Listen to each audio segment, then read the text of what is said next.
Hello दोस्तों, स्वागत है हमारे नए वीडियो में। आज की वीडियो में हम लोग जिस मूवी को एक्सप्लेन करने वाले हैं ये एक रोमांटिक ड्रामा मूवी है और इस मूवी का नाम है नताशा, जिसे 2015 में रिलीज किया गया था। इस मूवी के स्टार्टिंग में हम लोग 16 साल के एक लड़के मार्क को देखते हैं जो कि अपने दोस्तों के साथ पार्टी कर रहा होता है। यहाँ वो एक लड़की के पास आता है, लेकिन वो लड़की उसे प्लेजर नहीं देती है और उसके खड़े एल पर धोखा हो जाता है। इसके बाद मार्क अपने घर जाता है। इसके बाद वो अपने लैपटॉप को ऑन करके वीडियोस देखता है और अपने हाथों की शक्ति दिखाकर सो जाता है। सुबह में उसकी मॉम उसे उठाने के लिए आती है। वो उससे कहती है आज तुम्हारे अंकल और जिन आने वाले हैं। अब काफी टाइम गुजर चुका है। मार्क के अंकल और जिन यहाँ आ चुके हैं। जीना अभी यहाँ रसिया से आई थी। जब वो सभी को खाना सर्व कर रही होती है तब मार्क उसे ही देखता है। इसके कुछ देर बाद मार्क अपनी सिस्टर से मिलता है, जहाँ उसकी सिस्टर उसे बताती है कैसे जीना की ड्रेस की वजह से सारे लोग उसे ही देख रहे थे। तभी इनकी मॉम यहाँ आती है और वो इन लोगों से कहती है ये तो रसिया का फैशन है और हम लोगों को उसे उसके कपड़ों से जज नहीं करना चाहिए। जीना की पहले भी एक शादी हो चुकी थी जिससे उसे एक बेटी है और उसका नाम नताशा है। नताशा को लाने के लिए उसकी माँ जीना उसके पास जाती है। जब वो लोग रसिया से लौटती हैं तब फैमिली के सारे लोग उन्हें रिसीव करने के लिए एयरपोर्ट पर जाते हैं, जहाँ मार्क पहली बार नताशा को देखता है जिसकी उम्र 14 साल थी। कुछ दिनों के बाद मार्क के अंकल और जीना शादी कर लेते हैं। ये सारे लोग इस पार्टी में बहुत खुश थे, लेकिन इस पार्टी में नताशा बोर हो रही थी। तभी मार्क की मॉम मार्क को बताती है यहाँ हमारे बीच नताशा बोर हो रही है, इसलिए वो मार्क को उसे अपना घर दिखाने के लिए बोलती है। इसके बाद मार्क नताशा को अपना घर दिखाने के लिए ले जाता है। इसके बाद वो उसे अपने कमरे में लेकर जाता है। नताशा मार्क से पूछती है तुम यहाँ क्या क्या करते हो। मार्क उससे बोलता है मैं ज्यादातर अपने रूम में टीवी देखता हूँ। तब नताशा उससे पूछती है क्या तुमने यहाँ किसी लड़की के साथ मेकआउट नहीं किया है। ये सुनकर मार्क चौंक जाता है। वो नताशा से बोलता है तुम तो सिर्फ 14 साल की हो और तुम ऐसी बातें कैसे कर सकती हो। नताशा उससे बोलती है मैं बहुत सारे आदमियों के साथ ऐसा कर चुकी हूँ और अगर तुम चाहते हो तब मैं तुम्हारे साथ भी वैसा कर सकती हूँ। ये सुनकर मार्क उससे कहता है मेरे अंकल ने तुम्हारी मॉम से शादी कर ली है और इस वजह से हम लोग कजन हुए। ये सुनकर नताशा उससे बोलती है मैं अपने मॉम से बहुत नफरत करती हूँ और उनका कई मर्दों के साथ अफेयर रह चुका है और ये सब उसने अपनी आंखों से देखा है। ये सुनकर मार्क चुप हो जाता है। रात में मार्क की मॉम उससे बोलती है नताशा पहली बार इस देश में आई है और तुम्हें ही उसका ख्याल रखना होगा। तुम्हें उसके साथ समय बिताना होगा क्योंकि अभी यहाँ उसका कोई भी दोस्त नहीं है। मार्क अपनी मॉम की बातों को सुन रहा था, लेकिन सिर्फ वही जानता था कि नताशा कैसी लड़की है। अगले दिन मार्क नताशा के घर पर जाता है। यहाँ जीना उसे बताती है नताशा को अकेले रहना पसंद है, वो काफी अलग है और अगर वो कभी तुमसे गुस्सा हो जाए तब तुम बुरा मत मानना। इसके बाद नताशा की मॉम उसे बाहर बुलाती है, लेकिन उन दोनों के बीच में कुछ बात को लेकर अनबन चल रही थी। इस वजह से नताशा बहुत गुस्सा थी और वो यहाँ से चली जाती है। इसके बाद मार्क भी उसके पीछे पीछे आता है। उससे मिलकर मार्क पूछता है आखिर बात क्या है। नताशा उससे बोलती है वो अपनी मॉम की शक्ल भी नहीं देखना चाहती है। मेरी मॉम मुझे यहाँ लेकर आई है और तभी से मेरी लाइफ बिल्कुल बोरिंग हो चुकी है। इसके बाद मार्क उसे अपने दोस्त रूफर के पास लेकर जाता है, जहाँ नताशा रूफर से मिलती है। इसके बाद नताशा मार्क से रूफर के बारे में पूछती है। मार्क उसे बताता है उसके पेरेंट्स का डिवोर्स हो चुका है और रूफर यहाँ अकेला रहता है। इसके बाद ये लोग साथ में लंच करते हैं। ये लोग काफी वक्त साथ में गुजारते हैं। इसके बाद जाते हुए नताशा उससे बोलती है कल मैं तुम्हारे घर पर आऊंगी। जब अगले दिन मार्क पढ़ रहा होता है तब नताशा उससे मिलने के लिए आती है। यहाँ ये लोग एक दूसरे के साथ बातें करते हैं। इसके बाद ये लोग साइकिल से बाहर घूमने के लिए जाते हैं। यहाँ मार्क अपने दोस्तों से मिलता है। तभी नताशा को यहाँ पता चलता है मार्क अपने दोस्तों के साथ गांजा पीता है। उसे ऐसा करते हुए नताशा देख लेती है और वो मार्क से पूछती है क्या वो भी स्मोक कर सकती है।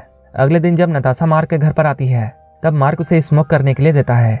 इसके बाद वो मार्क से उसका लैपटॉप मांगती है। वो जैसे ही लैपटॉप ऑन करती है वहाँ उसे पोर्न मूवीज दिखती है जो कि मार्क ने देखकर ऐसे ही छोड़ दिया था। ये देखकर नताशा बहुत खुश होती है और वो लैपटॉप लेकर मार्क के पास आती है और वो उससे बोलती है मैं तुम्हें कुछ दिखाना चाहती हूँ।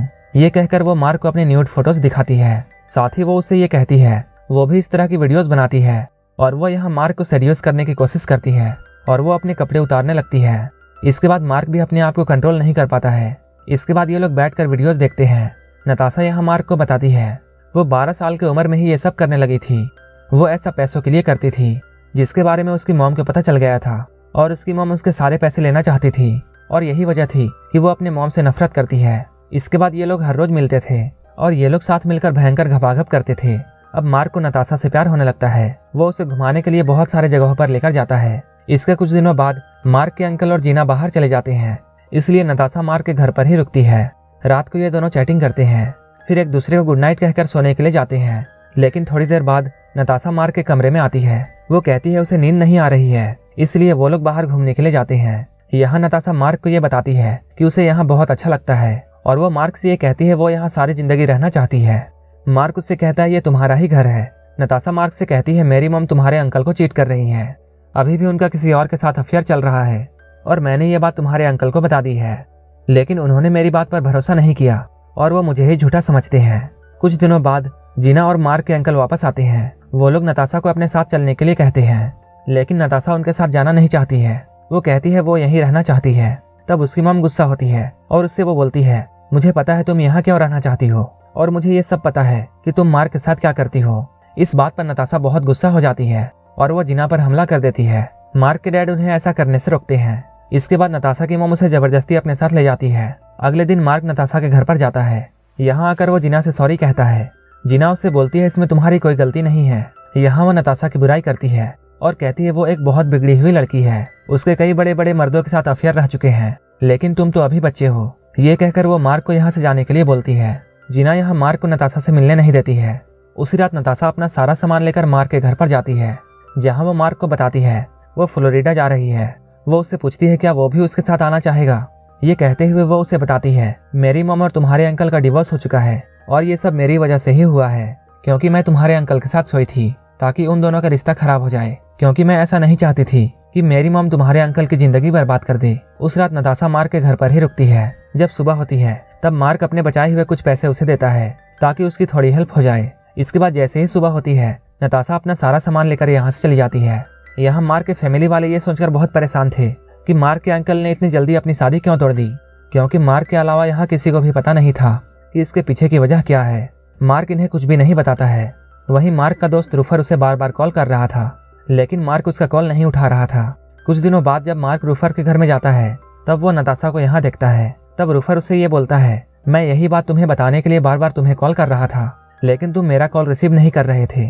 रूफर मार्क से ये बोलता है नताशा यहाँ मेरे साथ सेफ रहेगी। तभी वहाँ नताशा आती है और वो मार्क की तरफ गुस्से से देख रही होती है।